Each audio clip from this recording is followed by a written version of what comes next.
afternoon. Welcome to the March 2nd meeting of the Cape Cod Regional Government Assembly of Delegates. I will call this meeting to order. I should mention, as I'm going to make a habit of mentioning, this meeting is being recorded and is available on the website. If anybody else is recording it, you should let me know what's being recorded here. We know that you're recording it, but okay. Therefore, I'll begin with a moment of silence to honor our troops who have died in service to our country and all those serving our country in the armed forces.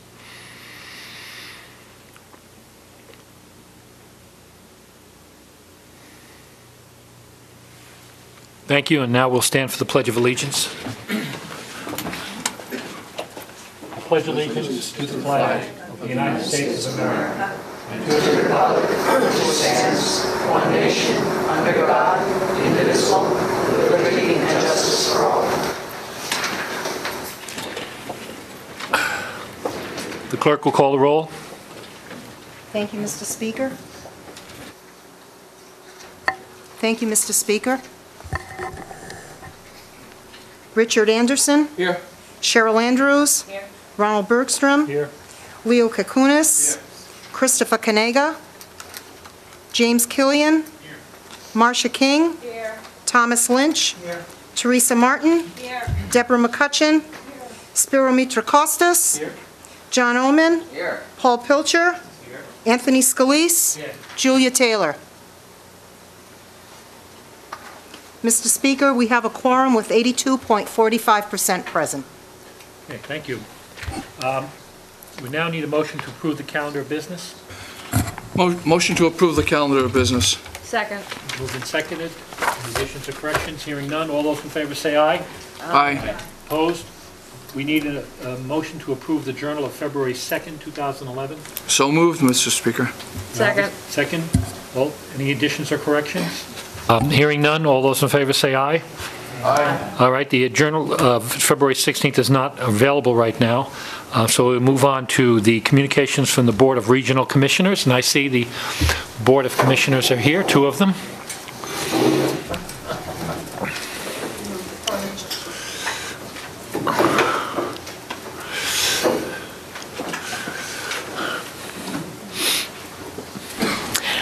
Good afternoon. I believe our chairman is coming. He must have tripped on the steps outside or something. Oh, there he is. There he is. But I would like to defer at this time to Sheila Lyons because we have some news today from NSTAR. It's actually on the it's on the Cape Cod Times, but I am happy to say that we've received a press release, of which I don't have in my hand. Unfortunately, I haven't seen it yet, but they are going to postpone spraying for another year.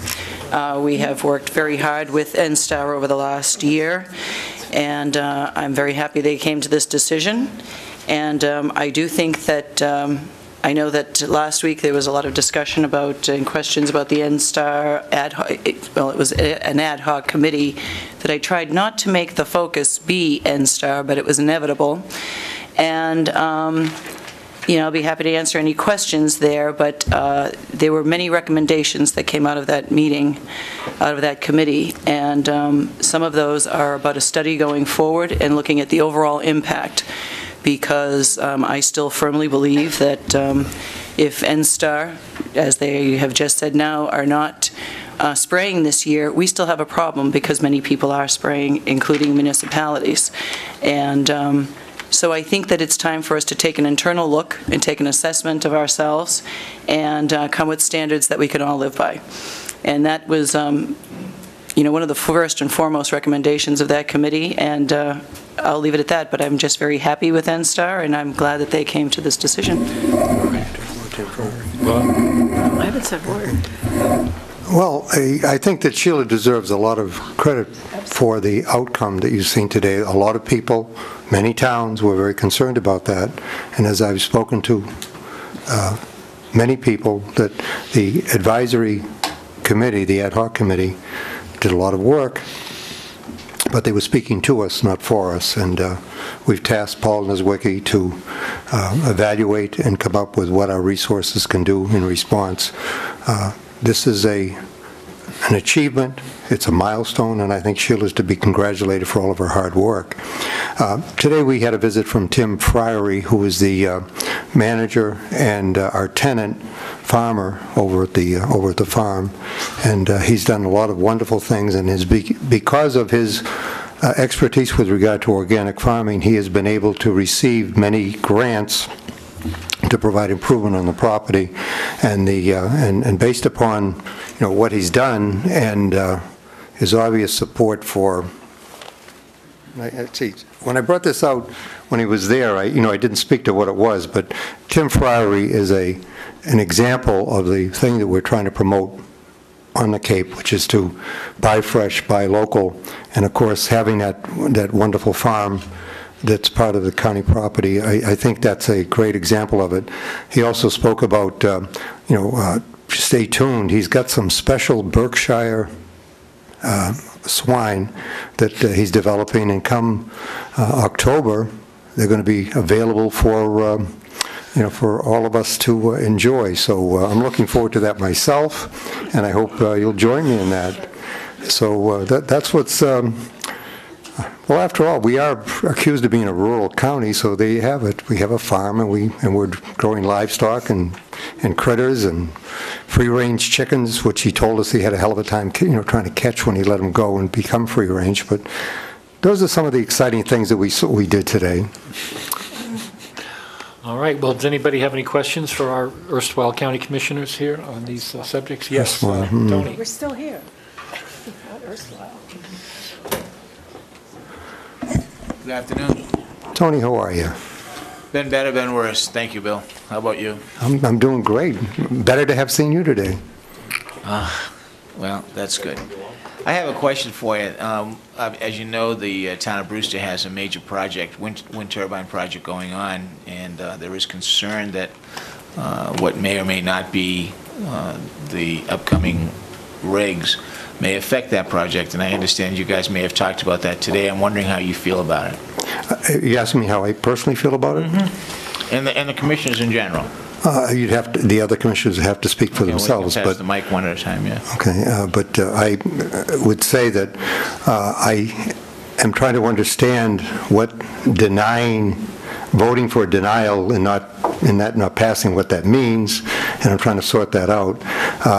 I have been, for all the time that we've been talking about wind, a proponent of land-based wind.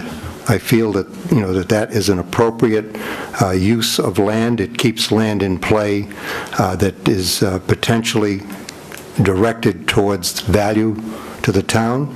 That in the town of Brewster, it was my opinion that was practically a perfect place to site it.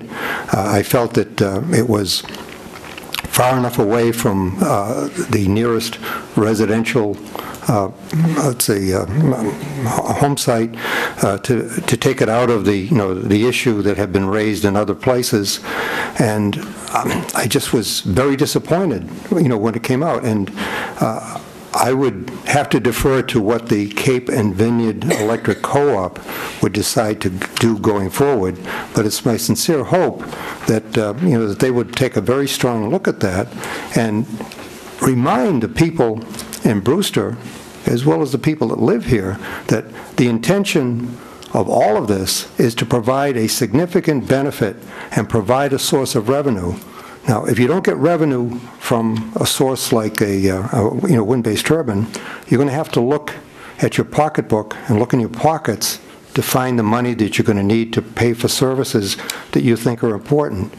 If those services are not important, then you're going to have to figure out a way to pay for them yourself. So here's the county going through a risk assessment to create an electric co-op with the intention of trying to finance alternate energy and renewable energy, as well as provide the opportunity of selling wholesale power.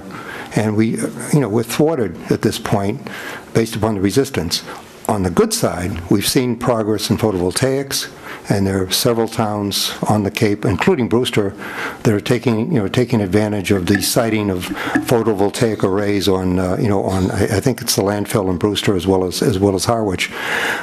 as good as that is, the efficiency of a photovoltaic array does not match the potential output from what a wind machine can do. So it's a long way of saying I'm disappointed. I hope that we continue that in Brewster that there would be some support that would come up from the town to offset what members of your planning board had decided, and would see that there's a significant benefit and it would be lost. And indeed, if you're looking in Brewster for an increase in the motel, hotel tax, and those sorts of things, think that the impact of those would be significantly reduced if you had income from a wind machine. All right. Just before we go any further, the Assembly will be having a public hearing on this issue when it arrives in our lap, whenever that is, and ultimately we'll be taking a vote on it. So I can't really you're certainly, Bill's entitled to give his opinion in response to your question, but I can't entertain a debate on this issue right now because it's not, like I say, we're going to have a public hearing on this. And Okay, I'll wait to debate at that time. Okay, thanks a lot. Tom? I'm wondering what the process is now that you described it 2 weeks ago on the report that was issued regarding the spraying issue and the use of pesticides and so on. I thought I was clear on that we've asked Paul Nizwicki to evaluate it and come back with a report, which we will have in place for you on your next meeting. Oh, I didn't understand that. So you've taken the report that came to you, and you've given that to Mr. Nizwicki for evaluation, and then you'll issue... And a recommendation as to what would be appropriate steps to go forward. Thank you. Did you want to respond? I asked Paul to be here because he also gave a report. I believe last week I was going to be reporting to the commissioners, and that's what they were waiting for. And as I said, if you read the report, there were many recommendations going forward, one of which is a study of the region and what is our total impact of contribution of herbicides across the board. Not to point anyone out, not to single anyone out, but to actually have a handle on what is the threat to our drinking water and how can we reduce that on a region-wide basis. That is going to take some money. We have requested the legislation to help us with DAR, Massachusetts Department of Agricultural Resources, to help us with that funding. They did give us a indication that they were very interested in doing that so that we can conduct this study. I think what we asked Paul to do was to go back and take a look at what the scope of such a study would be, what would be involved in that type of study, and how much would it cost. If funding is not available on the state level, I think it's a very important study for us to do. And I do think that, since we are representing not only 250,000 people, but the towns, that we go forward with that. So we may be having to look at appropriating some money for such a study, but first I want to see the scope and how we would handle that. But that is what the task is. Well, I know in Barnstable we've been examining this issue for some time. We have a fertilizer management program in place. Our Citizens Advisory Committee over the last 2 months has had 2 presentations, both from the Department of Public Works and our golf committees on what was used, what the management plan was. I think they were actually surprised at how advanced our systems were. So I think even a call to existing towns will yield you quite a bit of information, because I suspect Barnstable's not alone in managing this resource on a municipal level. How you deal with the individual homes that might be using different sorts of applications, and to what extent that leaches into our groundwater will be something I think would all welcome. I also was wondering though, do you intend to take a position on the Turner Peak legislation that has been filed regarding giving towns more flexibility on regulating N-Star spraying in their communities? I appreciate that legislation. We've been asking them for over a year to file some sort of legislation that would give us a little bit more local control over standards and oversight I believe that this is based on a Maine piece of legislation that was given to them, and even speaking with Sue Phelan, she didn't feel very hopeful about this legislation in that Maine has no state preemption for right-of-ways. The state of Massachusetts does, which would basically sort of make this not possible, but I have not read the entire legislation, so maybe they have seen that and figured out a way around. But any help is good help, Tom. So is that a yes? Well, depending on how it's stated, yes. I mean, I'm all in its favor. We've been asking the legislation to do this, so I'm happy that they've actually taken some steps.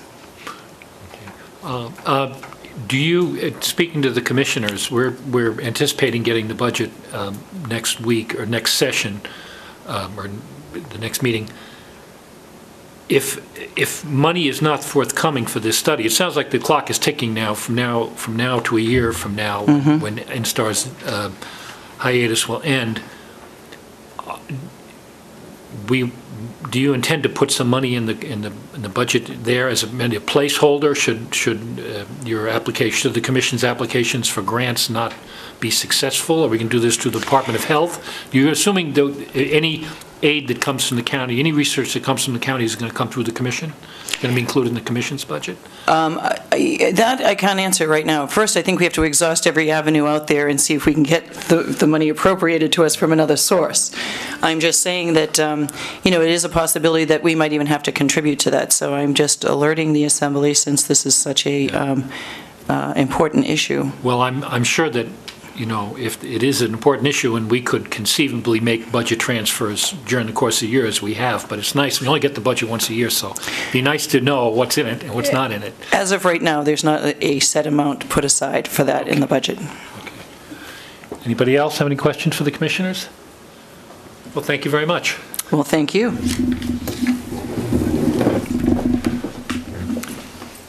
Are there any communications from public officials?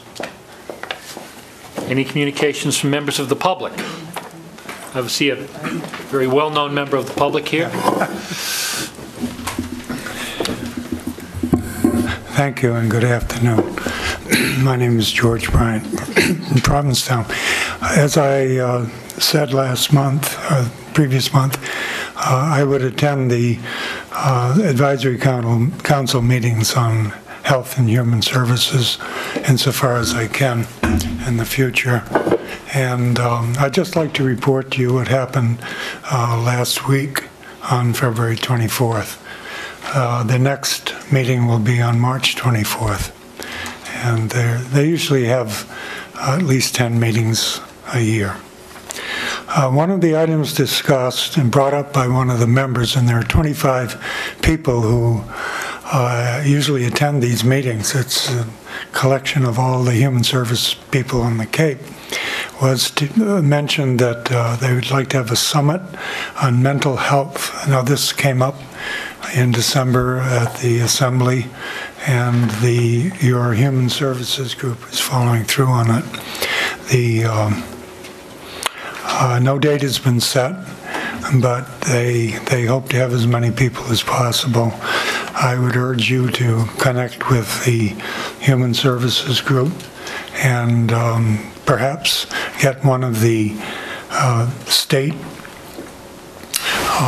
agency heads there, and maybe one of the representatives. Representatives very seldom come here anymore, but in the beginning they did, and the senators would show up usually several times a year.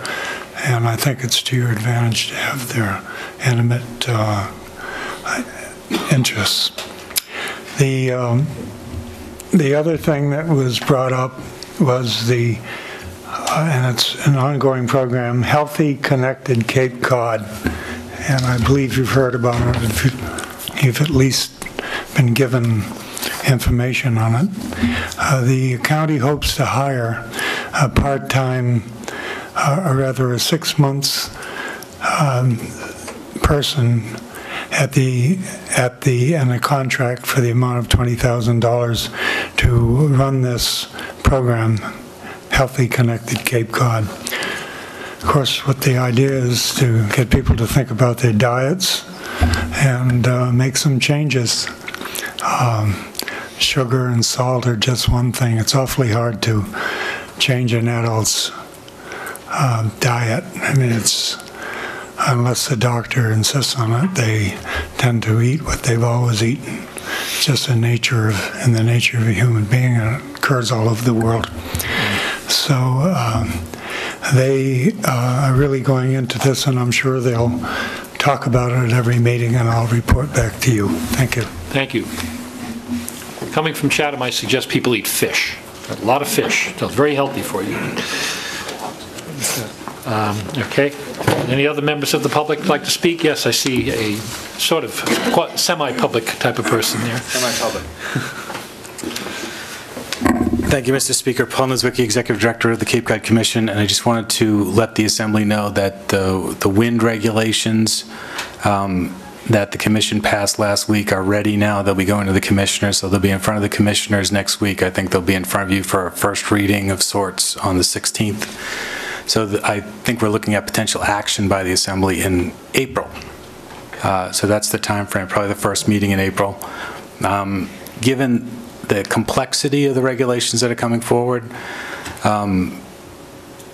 you might want to consider a different format, maybe where you sort of drop into a committee of the whole and go through a whole presentation, have everybody be able to ask the questions that they want to ask at one meeting and then vote on a subsequent meeting, or how you might want to structure the public hearing. But any way that we can give the Assembly a more full and informed presentation, I think will be helpful.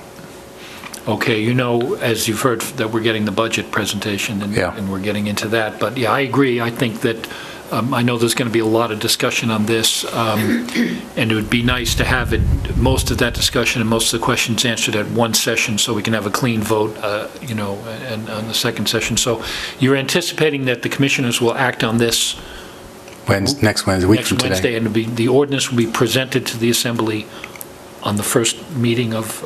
I think it'll be initially presented on March 16th. Okay, the next meeting. Yeah, your next meeting, so that I think it would be, I think you could take action on it in the first meeting in April. And the time frame on that is 60 days?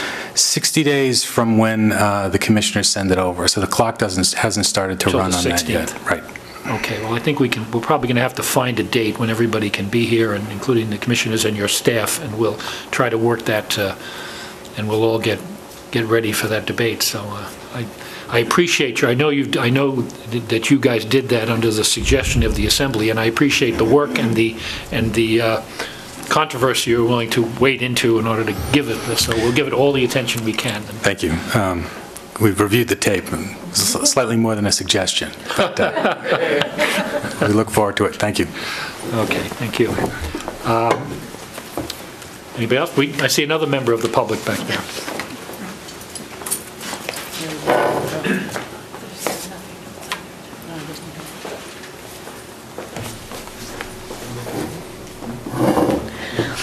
Yes, thank you. I think it's rather appropriate that the two ex-oldest members of the Assembly were on your agenda today, with George and I being here at the same time, and it wasn't planned that way. I'm going to try to, in a very brief presentation, take you beyond what I think are everyday issues into broader and, I hope, a more visionary thinking for a short period of time. Sometimes I know with the nuts and bolts of county government you don't have time to do that, and this is an opportunity, I hope, for you to think along those lines. When I got ready to retire, and I put that in parentheses, sort of with in a big capital letters, I got a quotation from a friend of mine who said, "This is from Malcolm Muggeridge, and you ought to think about this, Mary Lou, that few people of action have been able to make a graceful exit at the appropriate time." And I'm probably one of those people who's never made that exit, and contrary to what I'm sure some of you would have hoped that I had done. So I'm back here today with some more ideas, which you may or may not want to consider. and I'm speaking just for myself, not as a member of the League of Women Voters or any other organization, strictly on my own. As you know, at the recent county government forum that the League of Women Voters sponsored, there was a major turnout, to our surprise, to everybody's surprise, of people even lining the walls of the meeting. We didn't have enough chairs. And to get that many people on an issue about the county government was remarkable. Some of what was said that day and has been reported on was remarkable. But I want to go over one specific part of what was said, and that was comments made by Senator Rob O'Leary, which got some of the best applause of the day. And his comment was that what really government needs, and he was speaking of government in totality, not just county government, were three important things. And he stressed these all the time: leadership, vision, and risk. A leader, a political leader, needs to have those three things reflected in their work and in the policies that are developed. And all three of those things are sometimes difficult when you're sitting, especially at the Assembly of Delegates, doing what we're restricted to do, and trying to think beyond that, given the time that you can give to the job. So I'm hoping just to stress that as you look at just the Charter Review Committee, which is short-term sort of nuts and bolts, that you also take time to go beyond just that charter review and look at a review of government itself at the county level. Now, I know that's going to take time, and you're going to think, I can't do that, or that's not our job, or somebody else ought to be doing that. I think it's too important today for just to put that aside in that fashion. We're facing a sort of like we did at the Industrial Revolution, a new technological age, and I wonder if we're prepared for it. And this is not to be negative or calling you out for your not doing things, but I wonder if we're ready as a government to meet the challenges, which I think are immense today. I won't be here that long to see if they're met well, but I think you've got to look at government in a new way with that leadership, the vision, and the risk that Senator O'Leary talks about. So I'm urging you today, when you do that, not to just to think short-term in a charter review, but to think about the possibility of a long-term look at it by perhaps appointing with the commissioners, with the Cape Cod Commission, a governmental task force to look at long-term accountability, leadership, and roles of government. And I think that would meet the challenge that I do think is out there. The role of leadership today, I don't think we think of the Assembly as being the leader, but I think we can't just think of the commissioners either. I think together we make the leadership of the county. And somebody's going to say to me, I know right away, well, this isn't really the role of the Assembly. I got that in the 14 years I worked here frequently. Well, you're not saying anything that really is our role. And yet, if you don't do it in conjunction with somebody, I don't think it's going to get done. There's a great quote from Napoleon, and that's, you may accept him as a leader, or you might not think he was a very good one, but he said that the inevitable end of multiple chiefs is that they fade and disappear for lack of unity. And if we don't do a study of the role of the county and government in the future, working with the commissioners and with the Cape Cod Commission, then there's not going to be unity in it. And people will be sparring about what you say, and it'll all degenerate into nothing. So that I'm hoping that you can take the challenge that I think Rob O'Leary issued that day with support from the audience and really say, okay, let's do some leadership. As an assembly representing all 15 towns with our county commissioners, and let's really look at whether we have the right structure today to meet the challenges that face us, very different from when this government was first started. So it's a much bigger obligation than just tinkering with a charter review. It's asking you to take that vision, which is looking beyond where you are now. We're saying take a risk and be willing to speak out, not just as from your town, forum, but from the whole county as to how we should go, and then see what leadership surfaces around all that. It shouldn't be, this is not a partisan issue. This is an issue that I think is for effective government with accountability, with true leadership, and with true vision. And I hope that from that county forum, we can see some of that reflected. So I would urge you to consider the possibility, working with the commissioners and the Cape Cod Commission, of some sort of a task force to look at government structure in the future. Thank you. Thank you. Julia, did you have a response? I just wanted to comment, but thank you, Mary Lou, for that advice. And I wanted to tell you that I spent last evening at the Plymouth County Charter Commission. I guess they've decided they need to, they don't have what we have in terms of a charter. And so 3 or 4 of them, at my urging, because I'd been in touch with someone before that, had gone to the league meeting in Harwich and had been very interested, very impressed, were, you know, it was definitely as educational as anything they'd experienced in preparing them for the rigors of charter writing. Okay. Thank you. Well, you're still, we haven't convened yet, so yes, you can say whatever you want. This topic is bringing up a conversation that was had last week, I think, and I know everybody had a good time at my expense, and probably rightfully so. Julie was right, and you know, the communication you received from me was not the best example of tone, and she can use it in her class, but the content was meant from the heart and not as a criticism of this body. What I was stating, I thought, directly to Ron, was, and maybe members of the Charter Review Committee, in a very quick note that I did not go back and take another look at, was basically that it's to look at such an issue can feel threatening, and even to the commissioners, because in many of these discussions they are talking about expanding the board to 5 or maybe 7 people. Now, as a county commissioner, I might be able to I might feel that that's not in my best interest, because really for me to have somebody, for an idea of mine to kind of get some traction, I only need 1 other commissioner, and this way it would be more of a challenge.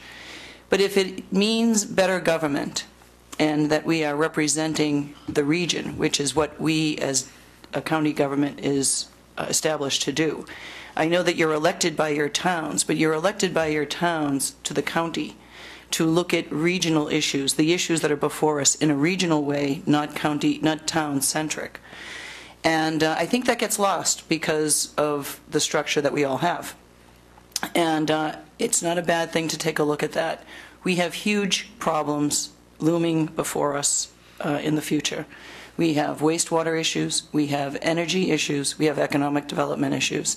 Many of these issues cannot be taken on individually by the towns.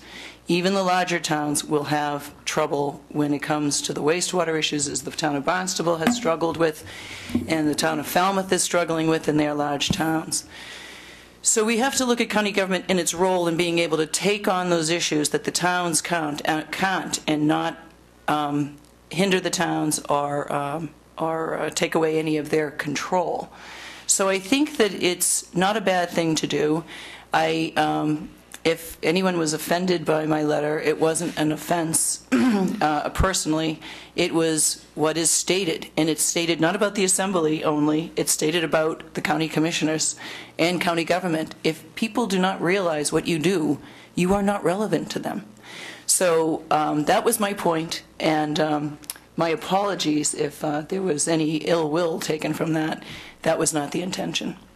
So in any time something like that comes your way from me and you have a question about it, I am available by telephone. I'm happy to clarify those comments. Thank you very much. Can we respond to that? Go ahead, Tom. I had this dream we were going to get away with without talking about it.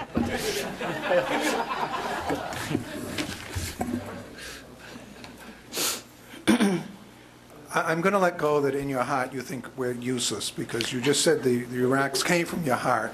So I'm just going to ignore that. I didn't But say, that wasn't my comment. I said people say, Okay. okay. I did not mean that from me. I have served on the Assembly. I understand its role, and I understand the role of county government. But we have to listen to those critics.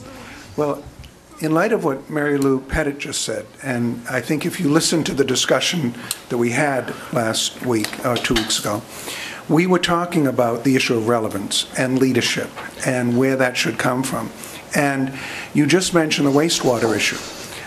When Barnstable was doing our override, you know, the county wasn't there with us. The county was was at meetings and chose not even to speak when we were putting forth whether we'd have an override, let alone once we started it, helping with the whole cause.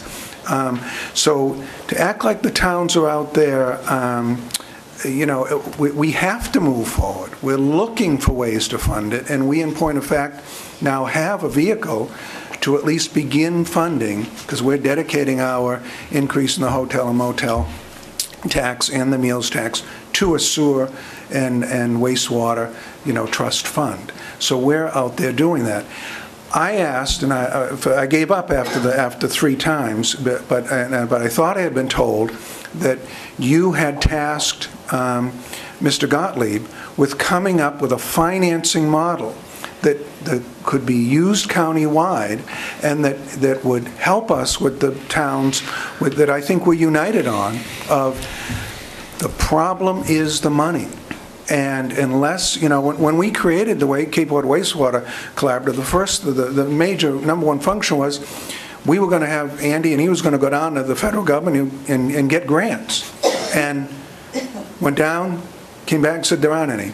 And so, okay, next task, you know, put together something that shows some sort of funding mechanism, and let's get going on it.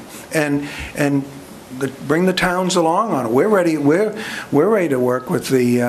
At least I'm ready to go back to my town and say the county's got this plan. They want to create something that looks like it could look like the old land bank. It could look like the Community Preservation Act. It could look like something to begin to bring funding in. I haven't seen that.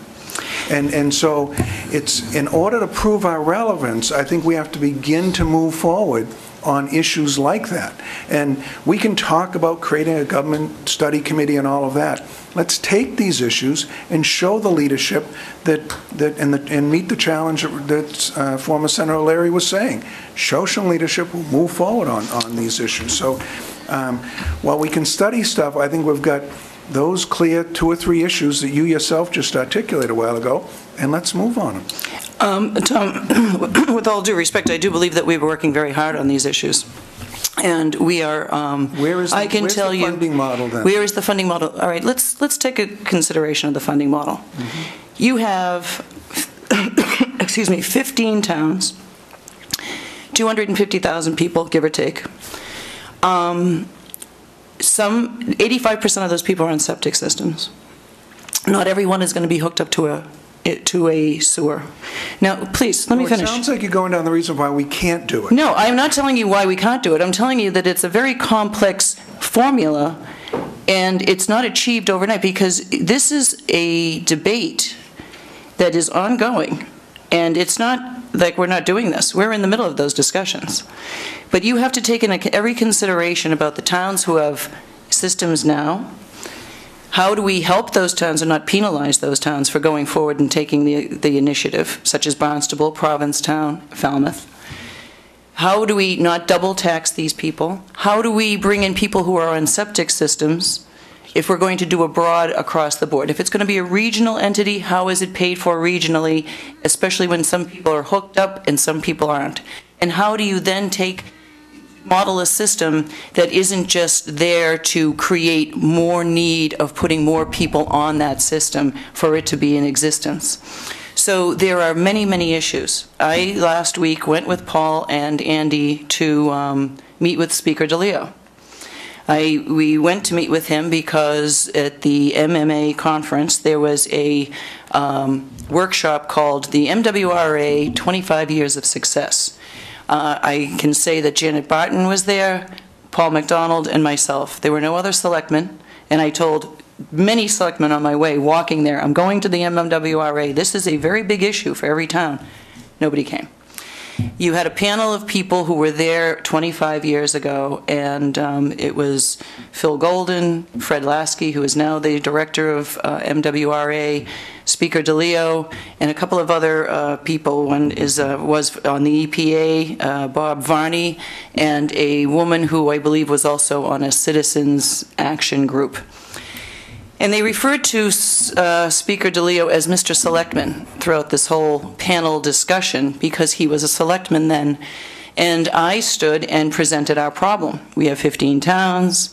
We are under the gun. We have CLF, looking at us, and that has not gone away because we've had many discussions with EPA and CLF in the last several weeks.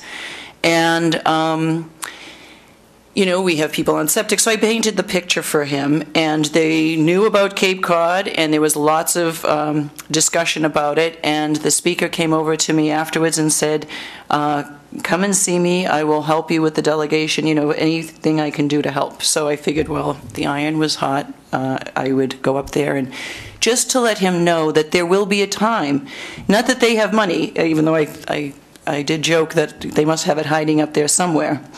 But there will be a time that when this is all worked out, we will have to have legislation that may be able to create some sort of entity. But right now, we cannot stand there. And, I think that the county did a lot of backroom work with the town of Barnstable in their in that water discussion that you were having. But it wasn't our role to stand up there then and tell the town how to go ahead and proceed with its votes. So that is why the county commissioners, nor were they invited. So that is not our role right now. Our role is to make sure we are doing everything possible so that when the opportunity, or if it's decreed from a judge, we can say we are doing due diligence, this is where we are, give us some of this control and don't just put it on us. So there is leadership. And it is going on strong and furious, and there are many things that happen in a course of a day that are not reported entirely. So if you would really like to have an update on that, I invite you to the Water Collaborative. We have a steering committee meeting tomorrow at 9:30. They are posted. All delegates are invited to every one of these meetings. So that is how you can know what is going on. Mark Ells is part of that. He is a great asset to that. And as you know, we restructured that advisory group so that now selectmen are there, and it is really, they are seeing the enormity. You have to have everyone at the same place at the same time, or it's not going to happen. Just like you can have all the windmills, you can have all your advisory groups do all of the work, have it go to town meeting, be passed, only to be rescinded because of public pressure of 4 people. So, or more. Anyway, so this is a big issue, and we have time. I mean, we don't have. No, I just wanted to make that clear that we have roles to play at certain points. As long as the assembly is willing, I'll go ahead. Yeah. Well, Tom, did you want my only response is that I thought, based on the response you had given me earlier last year, that in point of fact you had tasked them to come up with a model, and I guess I was expecting something within a month or two. I can see now that's not going to happen, and in that interim you've had Barnstable take votes, you've got Yarmouth coming up with a vote, and we're all doing different systems. Yarmouth is going to put it, if their override passes, they're going to make it a part of everyone's tax burden. No betterments. I agree with you, Tom. It makes me nervous. Chatham is doing something else. But time is... We've done something else. Our council's taken a position on betterments. And so by the time you get a piece of legislation, now you're going to have a very fragmented town response because we've got to move forward. We can't wait for the county if you're just going to keep, well, we're thinking about it and we're doing this and it's just... I think if towns felt there was going to be the county sitting at the table with a pot of money, you're going to be able to bring towns along because it's such a huge financial burden that will help follow. I believe that the towns are there, and it does make me nervous that people are going forward in certain ways, especially if there is a decree from a judicial bench telling us that, right, that's all fine, but you're going to do it this way now. However, it's not because of lack of leadership. These things are all in timing, and there is no money right now. And as you read, the SRF funding, because no towns have really, I think Barnstable just put in a grant bid for that, but that has not been taken advantage of, and that is going to go away instead of being increased or extended, which is what we were hoping. I mean, we don't need to argue the SRF thing, but there are 5 criteria there, and they haven't even given their regulations on all the 5. So it's hard to meet all the 5 because you don't even know what some of them are. So, you know, I agree. All right, let me just jump in here for a minute, just because I have some experience in this. A little bit. When the economy dropped and they passed the American Reinvestment and Recovery Act, and some money was allotted to various projects and also from the state, Chatham was in the fortunate position that we could immediately apply for that money because we had fulfilled the criteria. In other words, we were advanced enough in our thinking and we had planned it out, and it was, I don't say a first come first serve thing, but it was. You had to grab it. So my advice would be to go as far as that the town should go as far as they possibly can in engineering, you know, and I know that it takes some money up front in planning exactly how they would do it, and getting the political backing behind it, because should money become available, you want to be able to take advantage of it as quickly as you possibly can. It may not come, you know, it's not going to say, here's money for Cape Cod. It's going to say the Commonwealth of Massachusetts or the federal government has X number of dollars set aside for this area, and please send us an application. So rather than argue over, you know, what's going to happen, I think that the town should go as far along in the process as they possibly can without expending a great deal of money, because they haven't got it, so that if money would become available in grants or in other forms, they would be ready to take advantage of and apply for those funds. So that's really what... It also shows, it helps the case that shows the effort that we are addressing this problem, and it's not as though we're just ignoring it as a region. We have many discussions going on, and this is not because, you know, we just said we were going to do something and not doing it. We are actively pursuing all of these avenues as we speak, and it is very, very complex. It's very easy to, you know, cast judgment from a certain angle, but you have to consider that there are many, many elements to consider here, and I would just appreciate people getting the facts, getting involved, and attending these meetings and participating so you can help spread that word. Okay, I'm starting to remember that you are not a member of the public, and neither is Tom. I am not, I know, but I appreciate your time, and I will sign off right now, so thank you. Thank you. Okay. The Assembly will now convene, and we will begin with reports from committees. Yes, Paul. Thank you, Mr. Speaker. You may remember I deferred reporting at our last meeting, so I hope I have built up a slight bank account. We're all waiting with bated breath. Okay, thank you. The Economic Affairs Committee did meet on February 16th, and we discussed a number of issues, one of which is that we are, as a committee, in a somewhat unusual position because we don't really have the review of regulatory issues or other issues that most of the other committees do. And so this is not a new discussion. It was something that we came up last year in the committee. And it seems to us a little bit ironical that as the Commission has emphasized economic development as an increasingly important focus, our committee has had less and less to do. So we're hopefully going to rectify that with your assistance and help. We are glad and delighted to see that the budget review process includes, in addition to the Arts Foundation, which was all that we were left with after the Assembly was no longer supporting the EDC administrative funds, that we now are being asked to review the economic development portion of the Cape Cod Commission budget.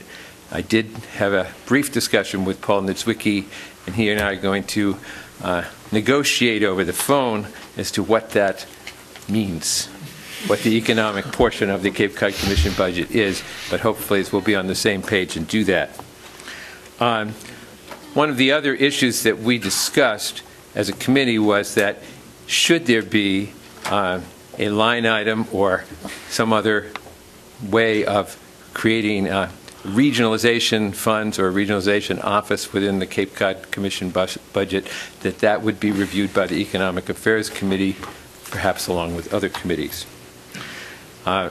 We had a discussion, this has been an ongoing discussion, of the concerns over the license plate funding structure.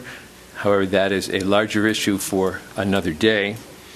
But for the moment, I think that we are going to ask the Assembly, and I'm going to make a motion in a minute, that we would like to have you charge us and direct us, even though this is not necessary, but we think it would be helpful, to meet not during the budgetary process and not necessarily for reviewing the budget, but to review the policies and the activities of the Economic Development Council and the Cape Cod Commission as it relates to the 4 economic objectives in the regional policy plan. We think that if we did that, we would, on an annual basis, we could report back to the Assembly and we could achieve a little more transparency about what's going on with the rather significant economic development activities that are going on in the Commission. So with that in mind, I would like to make a motion that the Assembly would direct the Economic Affairs Committee to meet at least once per year with the following entities and report back to the full Assembly. Number 1, administrators and officers of the EDC as to policies and activities in the county. And 2, the Cape Cod Commission staff as to progress toward implementation of Commission objectives delineated in the regional policy plans for economic development goals. Okay, so moved. Do I have a second? Second. All right, it's been moved and seconded. I had a brief, before we go into further discussion of this, I had a brief discussion with this, with Paul. I also talked to Commissioner Flynn.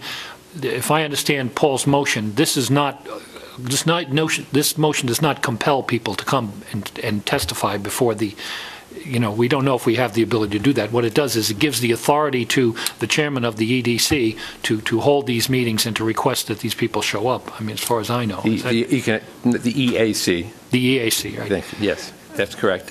We're not necessarily suggesting that this gives us a lot of new authority, but we think it gives a little more heft to our request when we make the request. Okay. With that, do we have any questions on Paul's motion? Or yes. Marcia. Mr. Speaker, I won't support it on the grounds, though I have had issues with the EDC in the past, but we have a member of this body that goes to the EDC meetings. I believe you are appointed to it. You can report back. And we have gone through this discussion in an infinitum about what power we have or what authority we have over the EDIC. We have none. Mm-hmm. And so I'm just kind of surprised. I guess you haven't been here with these other discussions, because for years we have tried to, and I have been one who have been very vocal about having more control over the EDIC. But I just think that you're spinning your wheels. You can go to the meetings, you can report back to us, but by statute, by the power vested by the Commonwealth and by the statute that was written by John O'Brien and Henry Rauschenbach, we have no authority to ask them to come. As Ron said, you can ask them to come, but they can say no, and they have done that in the past. So I'm just not sure why you're wading in on this. I think you're wading in on something that you don't have to wade in on. They took themselves out of the budget a couple years ago because we pushed for them. That's exactly what happened, is we wanted more and more information, and they ended up taking themselves out of the budget so that we have no authority. So I understand where you're coming from, but I'm going to vote against it only because I don't see any reason for it. Thank you, Mr. Speaker. May I respond? Just if I could respond. In the last 3 years or 2 years that I have been on the Economic Affairs Committee, it's never been my knowledge that the EDC refused to come to a meeting. I know that there were issues about trying to schedule a meeting, and that was in fact a problem, but the EDC always has stated that they were willing to come to a meeting. It's true, we have non-voting representation at the EDC meetings. In fact, I can't go to those meetings because I have a conflict at the time, so Teresa, as the co-chair, will be attending. But I don't think that replaces having the 5 members of the Economic Affairs Committee sitting for an hour or 2 hours or whatever it might be with the administrators and the heads of the EDC and being able to ask the questions that they have about how the EDC works and bringing that information back to the Assembly. I mean, I think what is distressing to us is that most members of the Assembly don't have much knowledge of what's going on in the economic development areas of the Cape Cod Commission. Now, you can correct me if you're wrong. Maybe you all are up to speed on everything that's going on in the Commission and the EDC. I don't think so, and I'm surprised that that would not be something that everybody in the Assembly would want to know. Okay. Tom? Paul, and with your committee discussion, did you think of simply, writing to the commissioners and saying, these departments or these individuals fall under your jurisdiction? Would you be willing to make them available at such and such a date? And then, because this is almost, it seems like we're missing a step of communication through this resolution. It's like they're not doing something that we had hoped they would do, and maybe it might be just asking of them for this sort of availability to to the EDC, which now falls totally under them, and they control the budget totally, and the same with the Cape Cod Commission saying, could we have a hour-and-a-half session, blah blah blah day, such that there's more the cooperation that way rather than it looking like we weren't getting something and therefore we took a vote to kind of force them to do that. Has there been that sort of exchange? Well, there have been some discussions. I guess you're seeing this as a more as a harsher resolution than I did. I thought it was more would be an expression of the Assembly's wish to have more transparency, more information, more feedback vis-a-vis the economic development programs of the Commission, which I think has been sorely lacking. And, we talked about it last year. Tom Keyes brought it up, I believe, at one of the Assembly meetings. Charlotte Strebel brought it up. This is not a new idea. Do you want to respond to that? No, I know. And in the last budget, I think I was the one that offered the amendment that everyone adopted that said we wanted a report of what was, even though we no longer had the budget anymore, we at least wanted to see the budgetary stuff. So I'm fully on doing that. I was just wondering if that step had been taken. And what you're trying to say is this is actually positive, not punitive, and expressing the will of the Assembly on this matter. Okay. Spiro, did you have a comment? I was going to echo the remarks that Tom just summarized on Paul's behalf. I think far from being oversight, far from being critical, this is an opportunity for us to break bread, so to speak. And I think contrary to a couple of these comments, both of those organizations would welcome the meeting. We're talking about once a year. And if I were an EDC commission representative, or if I was the director of the Cape Cod Commission, I would welcome the opportunity to tell my story to the Assembly, since there's no other formal mechanism to do that. So I would like to support what Paul's been proposing and recommend that we adopt the resolution. Yeah, Teresa? I was going to say, I think some of the most recent round of discussions comes out of kind of this general broad discussion of leadership and larger regional issues, and we do have an Economic Affairs Committee. It's set up, and it seems that we ought to think about what tasks are most appropriate in order that the Assembly is part of this sort of larger mix in looking at regional issues. And right now, we're looking at the Arts Foundation budget, and that's nice, but it seems a horrible amount of opportunity and openness and willing to be a channel of communication we could provide that we're not. And this may be a tool for helping to move in that direction. And I think that was part of the intent of the discussion, and I think it makes a lot of sense that we would move in that direction. Okay.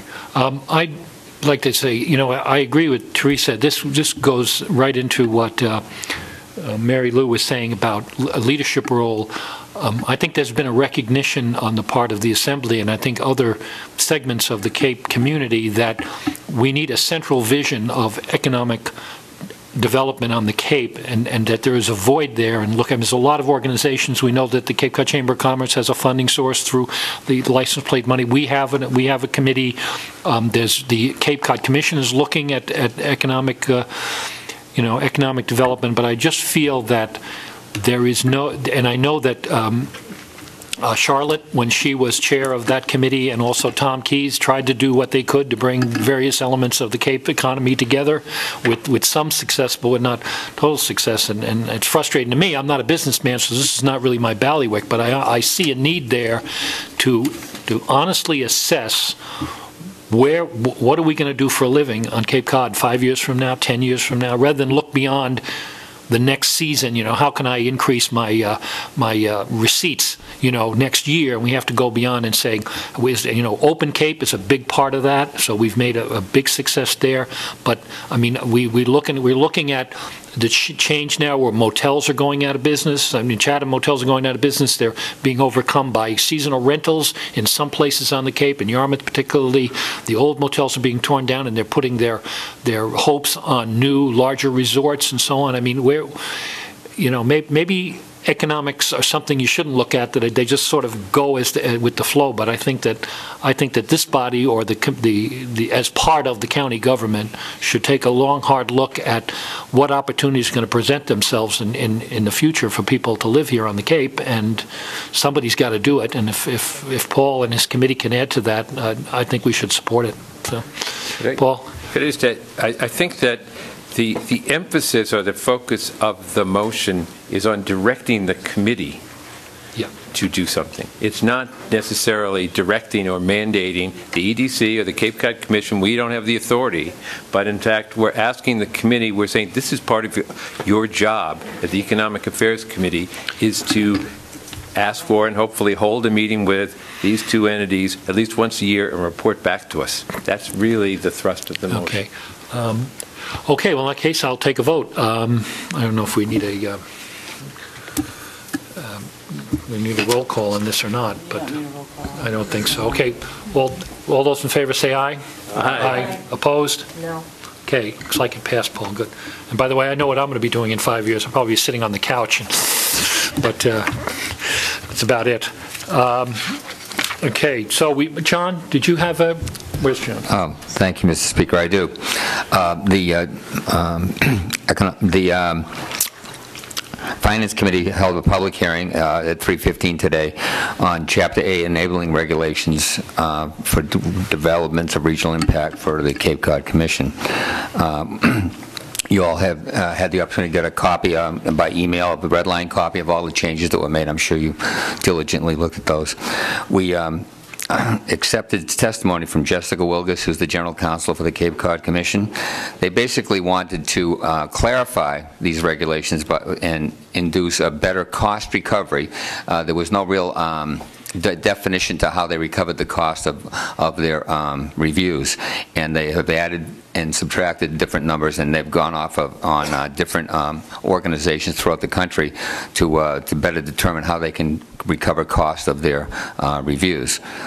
They also made it less onerous for small businesses, a little less regulation for them, so that they would encourage more small business for Cape Cod. They encourage good development, in other words, and redevelopment. They gave breaks to people that were doing projects within the regional policy plan and redevelopment within those plans. And the last thing that they wanted to do was establish objective standards for fee reductions. That's part and parcel of the same thing. It was a very well done presentation. The committee asked many questions, and the end voted 4-0 in favor of passing it on to the Assembly. So we, as a committee, would like you to review and pass this ordinance. Thank you. Okay, thank you. And that should be scheduled for a vote at our next meeting on the 16th. Okay. Anything else? Any other committees? I'll go to the reports from the clerk. Thank you, Mr. Speaker. Earlier this week, we sent an email to all of the delegates regarding the upcoming budget review schedule and the process. We did hear from several delegates who confirmed that the draft schedule appeared to fit their schedule. But as you know, we're dealing with 15 individuals with varying schedules, and we will also have to contact department heads, schedule them in as well. So we're hoping that you all received the email, had an opportunity to review it, and unless you voice an objection to the draft that we've established for the upcoming review schedule, we're going to go forward and start to contact department heads and try to get them scheduled in. I would appreciate a response from the delegates no later than Friday morning, if possible, confirming that you've looked at the schedule and you don't have a conflict with what we provided you with via email. Mr. Speaker? Yes. It would have been helpful if your email, instead of saying, advise us tomorrow at tomorrow's meeting, if you'd asked for a reply to your email. I think a little clarity in communication would save everybody a lot of time and energy. Thank you. Okay. Yep. Leo? Just to clarify it, I heard two things. You first said that if you have a problem, make sure to get back to us. Then you also said if you don't have a problem, get back to us. Do we need to get back to you if we do not have a problem? That's my question. If we do not have a problem with it, we have no problem whether we accept it, do we in fact still need to let you know that? Well, less is more. Yes, less is more. Less is more, so if you don't have a problem, don't contact me. If you do, I need to know. In other words, you're being put on notice that you all have received this and have read it and know what's in it, so that as long as we're comfortable that it's got, the information's gotten out and will go out to anyone's not here, that we can do that. As you know, Diane had an infinite number of problems with this. This is why we put in alternative members, and the budget schedule is very compressed, so it's important we have these meetings when they're scheduled, and that we get this work done. Julia? Well, Ron, is this going to fit with the hearing issues that we're talking about also? I mean, if he was talking about voting on it the beginning of April, when would... Well, that's why I asked him what the time frame is, 60 days, because we're going to have to, it's not, just because he gives it to us doesn't necessarily mean we're going to have the public hearing the next 2 weeks. We're going to use the available time and try to fit this in. I encouraged the commissioners and the commission to get to us as early as possible, but things being what it is, it's going to be dropped in our lap at the middle of the budget schedule, and we're going to have to deal with it. We think now it's going to come to us March 16th, and we're going to have 60 days? We're going to have 60 days, yes. Okay.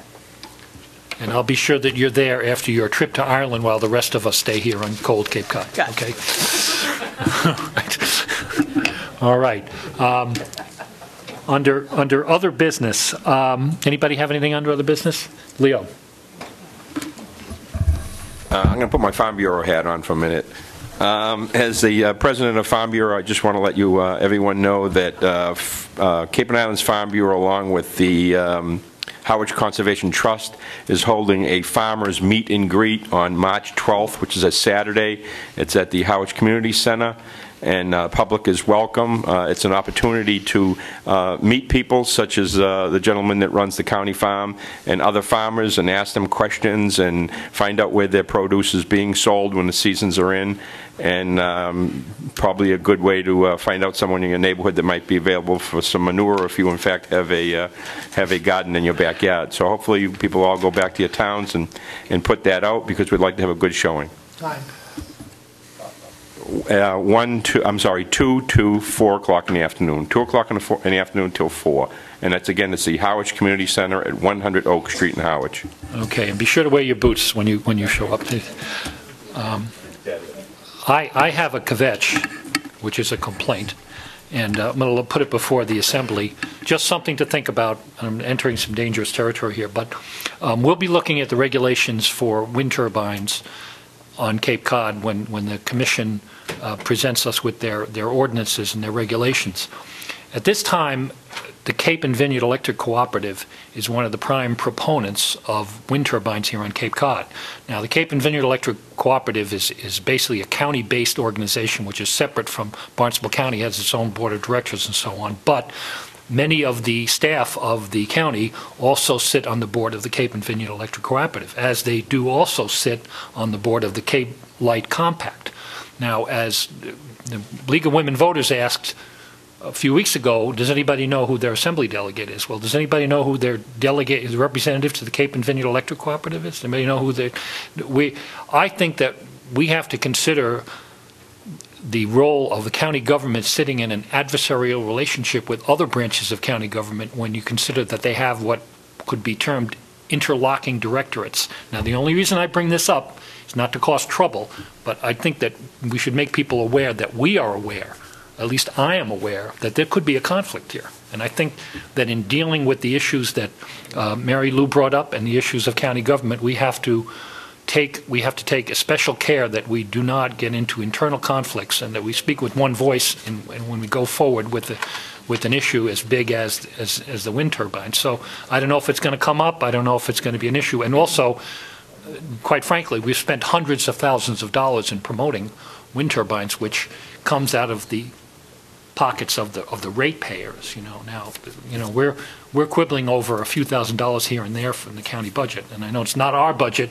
It's done by a completely separate board of directors, but I know that Bill, for instance, he's chair. It's the Cape and Vineyard Electric Cooperative. Maggie's involved in that too. So I just want to put the word out there that we have to be very careful that we don't have internal conflicts, and we have to be very careful that we're not putting one branch of county government in an adversarial relationship with another branch. So think about that.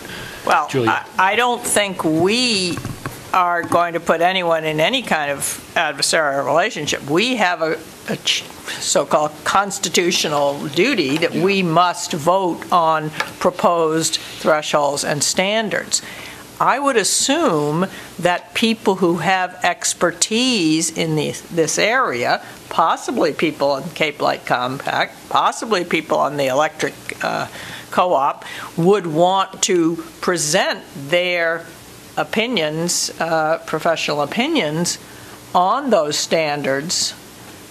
But whether we end up judging their, we're going to have to make judgments. That's our job. Their job is possibly to promote various things that they think are in the best interest. But that's not an adversarial position. No one from any of those groups appeared at the last hearing.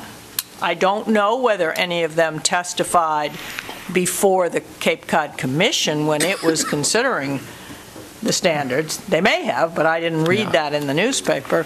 But they have to do what they think is correct, but we have to make the final decision on. I'm not suggesting that we personally have a conflict, but I'm suggesting let's take Brewster for example. Now, there's an issue where the Cape Cod Commission was not involved because we didn't have any regulations, but the Cape and Vineyard Electric Cooperative spent a great deal of money and promoted that project. If the Cape Cod Commission regulations were in force, they would in turn have to go before the Cape Cod Commission in order to get permission. Now, Bill Doherty is a county commissioner, and he's Paul Nizwicki's boss. Okay, and Paul and Bill, as chair of the Cape and Vineyard Electric Cooperative, would be an advocate for that project. So now, I mean, it's like I say. Why am I bringing? Everyone's looking the other way. No one's bringing it up, but I feel that it's an issue that should be dealt with. Paul Nizwicki does not regulate these policy standards once they're in place.